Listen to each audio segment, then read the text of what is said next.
we come from quite a different background to most farmers. Like I'm a dairy farmer's son.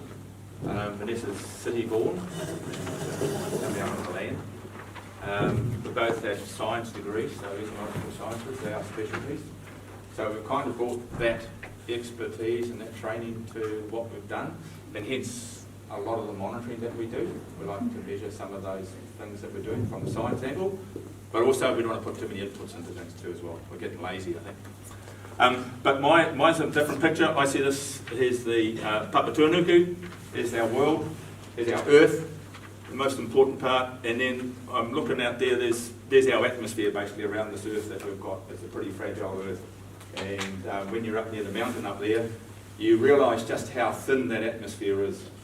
It is really thin, and you get to the top of the mana, even for those of you who've been up there, you'll start getting a bit breathless.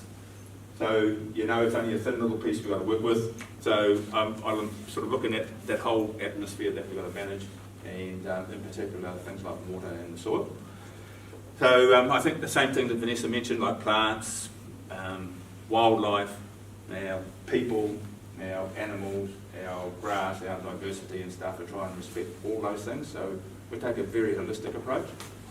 Quite honestly, Regen is a label that we've come across quite recently. We've been doing a lot of this work for many years on our various properties, and the regenerative part has really come about, has really come through from, I guess, that Red Meat Profit Partnership group, having the likes of Jules, Siobhan, Cheryl Crew and those people coming through, and just showing how you can influence that whole grazing regime and your soil health.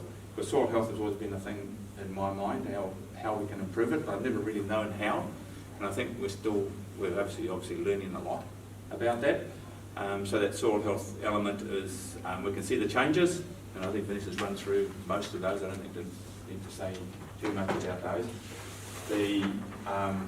Probably the one thing I'm disappointed in the work we've done is we've hardly seen a lift in bricks, right?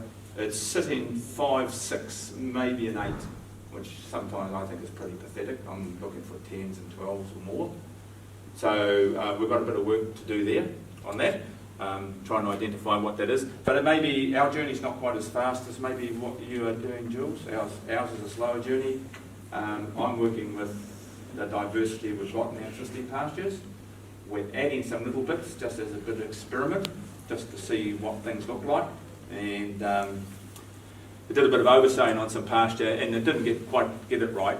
But we got some germination. And about a month ago, we were just walking through the paddock, and the grass was up around here, and I thought, geez, what's that's growing there?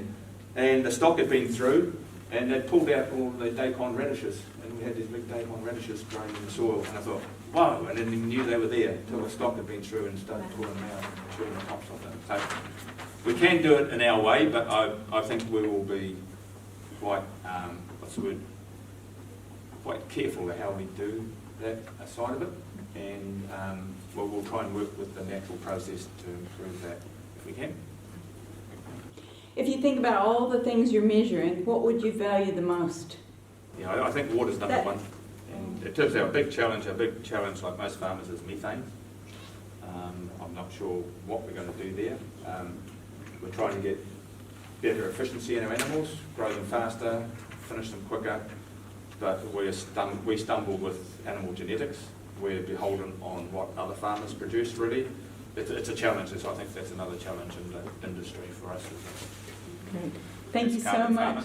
Yep. That's great.